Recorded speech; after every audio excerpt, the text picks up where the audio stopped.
আজকাল তো মোস্তাফিজের চাইতেও জোরে দৌড়াচ্ছিস, এত দৌড়ে লাভ কি? জানাজাতে সবাই এসেছিল, শুধু একজন আসেনি, সে হচ্ছে রঘু। ও হয়তো বলতে পারবে সেদিন কি হয়েছিল। রঘু আমার সাথে সবচেয়ে বেশি সময় কাটাতো, আমি জানি ওর কিসের নেশা।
ক্যাপ্টেন ভাই,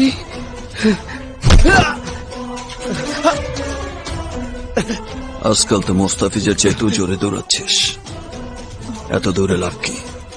টিমের ক্যাপ্টেন আমি ডিসাইড করবো কে টিমে থাকবে কে থাকবে না। ভেবেছিস ক্যাপ্টেন মরে গেছে আর তোরা নিজেরা এক একজন টিমের ক্যাপ্টেন হবি? না, আমি ক্যাপ্টেন ছিলাম, আছি, থাকবো। বল সেদিন কি হয়েছিল? পালিয়ে বেড়ালেই সে বেইমান হবে এমন কোনো কথা নেই ক্যাপ্টেন ভাই। সত্যি আমি কিছু করিনি, আমি আমার জান বাঁচানোর জন্য পালিয়ে বেড়াচ্ছি, মায়ের কসম ক্যাপ্টেন ভাই। সেদিন মিটিং এ যাওয়ার আগে টনি আমায় বলল, তোর মিটিং এ যাওয়ার দরকার নেই, তোর ভাগের টাকা তুই পেয়ে যাবি। আমার সন্দেহ হয়েছিল, আমি তোমায় ফোন দিয়েছিলাম ক্যাপ্টেন ভাই, তোমার ফোন বন্ধ ছিল। আমি জয় ভাইকে ফোন দিলাম, ফোনটা টনি ধরলো। আমার মা অসুস্থ, কি সব আবুল তাবুল বললো, এসব বলে ফোনটা রেখে দিল। জয় ভাইয়ের সাথে কি হয়েছে সত্যি আমি জানি না ক্যাপ্টেন ভাই, সত্যি আমি জানি না।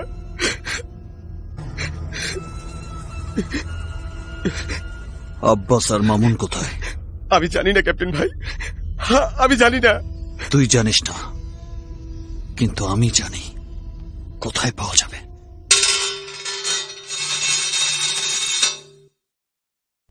কাউকেই ফোন করে পাচ্ছি না, না টনিকে না কমলকে।